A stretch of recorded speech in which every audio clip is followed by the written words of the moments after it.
Hello student, it's your bio classes and today we will start our new chapter, that is tissue. Previously we discussed about the cell, that is the structure and function unit of life, and the combination of cell is called tissue. So let's start the topic. See, there is a definition of tissue. So many definitions. Here is a group of cell which perform a single task. That means cells का जो group है वो single जो task है, एक ही जैसा जो task है उसे परफॉर्म करेगा. अगर सारे सेल एक जैसा ही टास्क परफॉर्म करेंगे, एक ही काम को करेंगे, तो ऑब्वियसली उनका फंक्शन बहुत अच्छा होगा.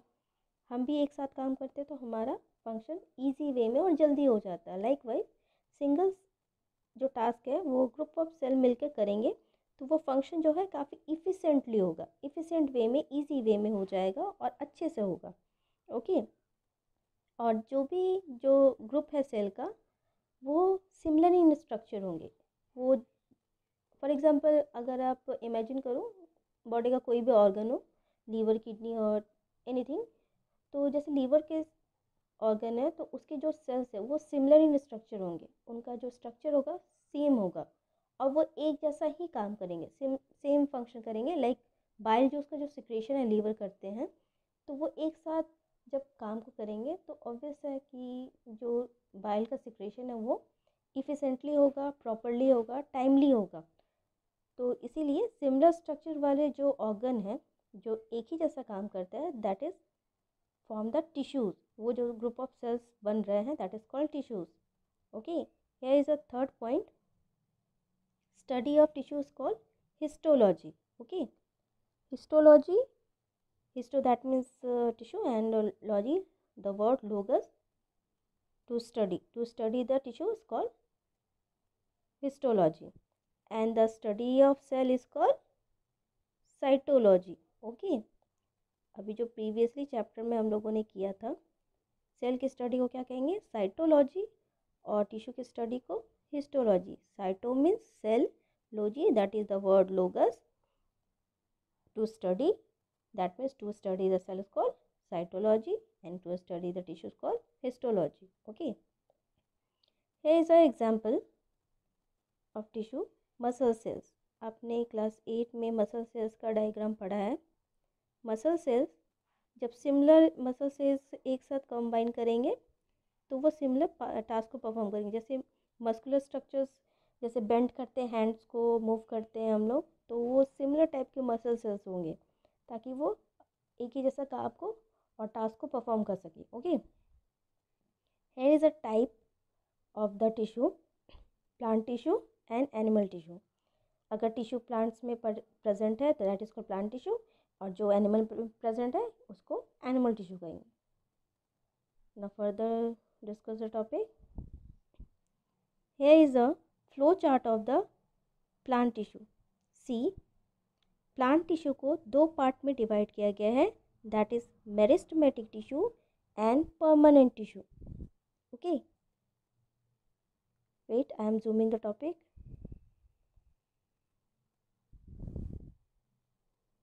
Okay.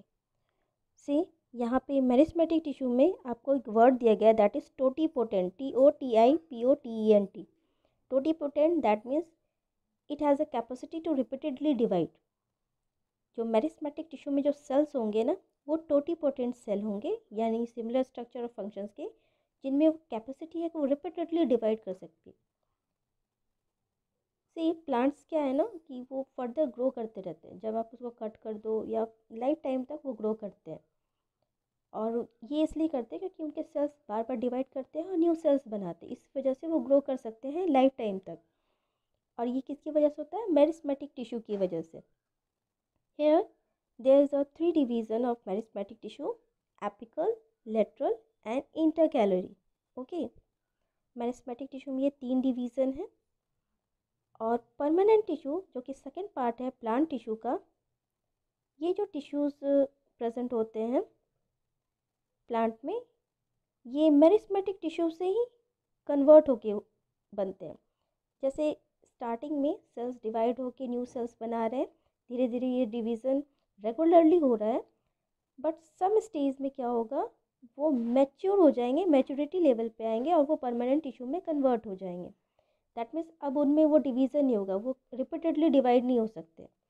They lose the capacity of totipotency. That means अब वो जो सेल है वो मैच्योर हो गए हैं और इनकेपेबल है डिवीज़न में, वो डिवीज़न अब नहीं करेंगे, परमानेंटली उस प्लांट में रह जाएंगे। ओके और इसी को पार्ट वाइज डिवाइड किया गया है। There is a simple permanent tissue and complex permanent tissue.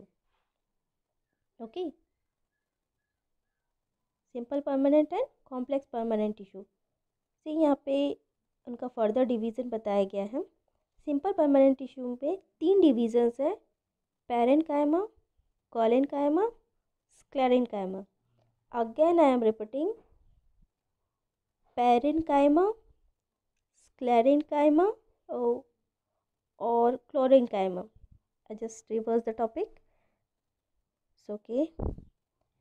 And complex permanent tissue having 2 parts, phloem and xylem. Xylem phloem के बारे में आप पहले भी पढ़े हो। xylem में 2 division, xylem vessel and tracheids. phloem में 2 division, sieve tube and companion cell. Okay.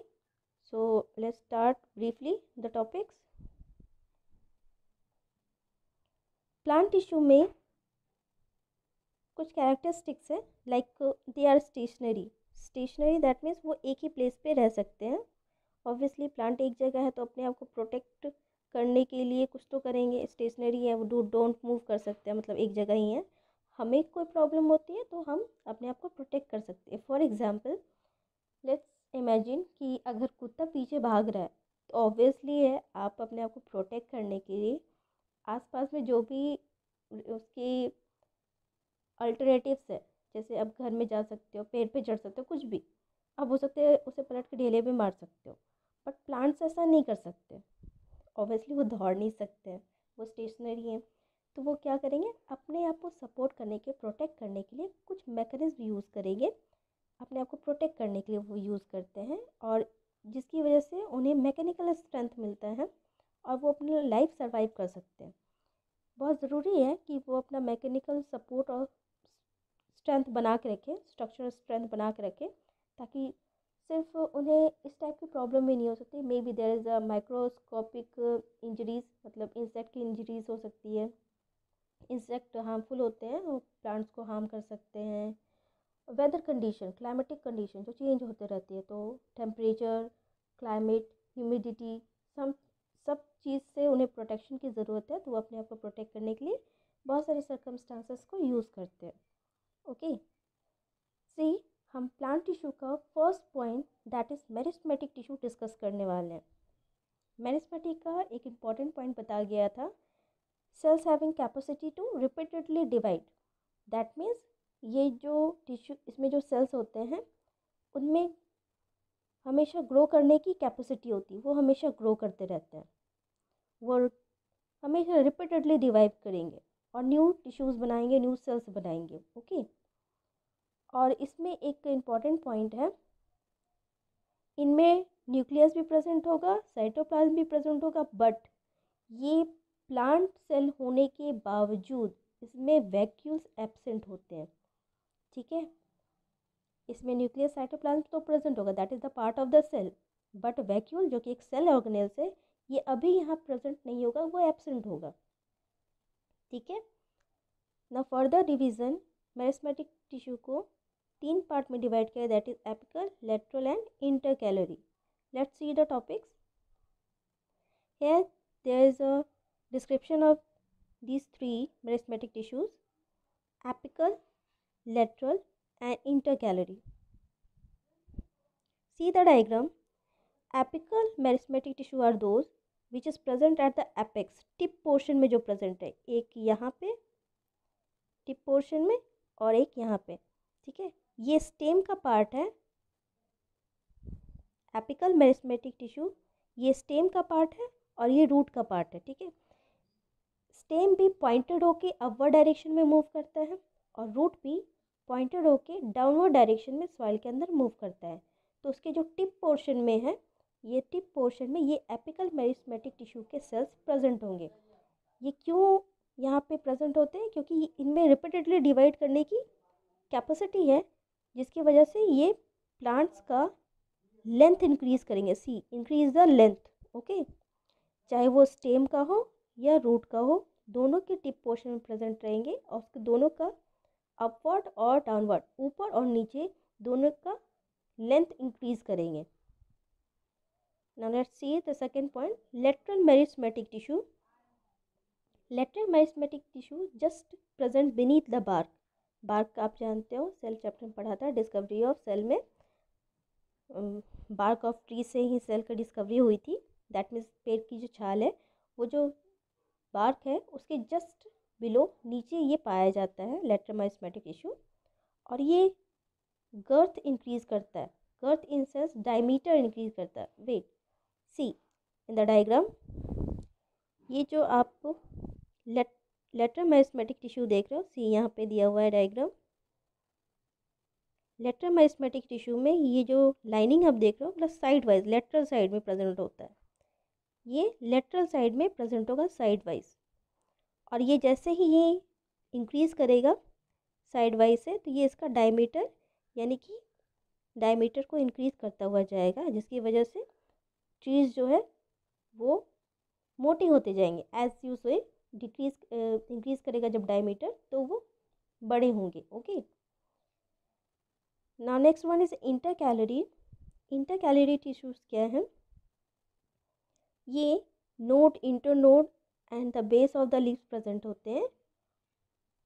Node, internode in that sense, see the diagram. ये जो आप सर्कुलर स्ट्रक्चर देख रहे हो यहाँ पे, ठीक है, ये जो circular structure that is intercalary, मतलब साइड वाइज सर्कुलर वेज में, 3 डायमेंशनल स्ट्रक्चर समझ सकते हो। सर्कुलर वेज में मतलब चारों तरफ से, ठीक है, ये स्ट्रक्चर इंक्रीज करेगा इंटरकैलरी टिश्यू। और ये नोड, इंटरनोड और लीफ के बेसिस में भी प्रेजेंट होता है। जैसे यहाँ से स्टेम से बहुत सारे पार्ट्स इंक्रीज करेंगे। वेट, जैसे स्टेम के पार्ट से दूसरा स्टेम निकला, साइड के ब्रांचेस जैसे निकलते हैं, ठीक है, ये जो ब्रांचेस निकल रहे हैं, ये जो प्रीवियसली जहाँ से पहला ब्रांच निकला है, इसे कहेंगे नोड। एंड छोटे छोटे जो सब ब्रांचेस है, इसे हम कहेंगे इंटरनोड, ठीक है। यहाँ से यहाँ पे जो particularly intercalary meristematic tissue present होती हैं।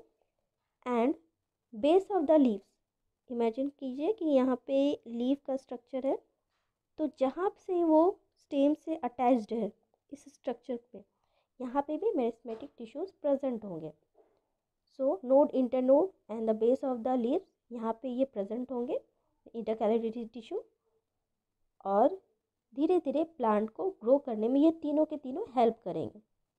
सो फिलहाल इतने ही टॉपिक रहने दीजिए, नेक्स्ट टॉपिक हम लोग फर्दर डिस्कस करेंगे। एंड कोई प्रॉब्लम हो तो यूडिटी ऐप से आप लोग पूछ सकते हो। So thank you, keep healthy and keep study, okay.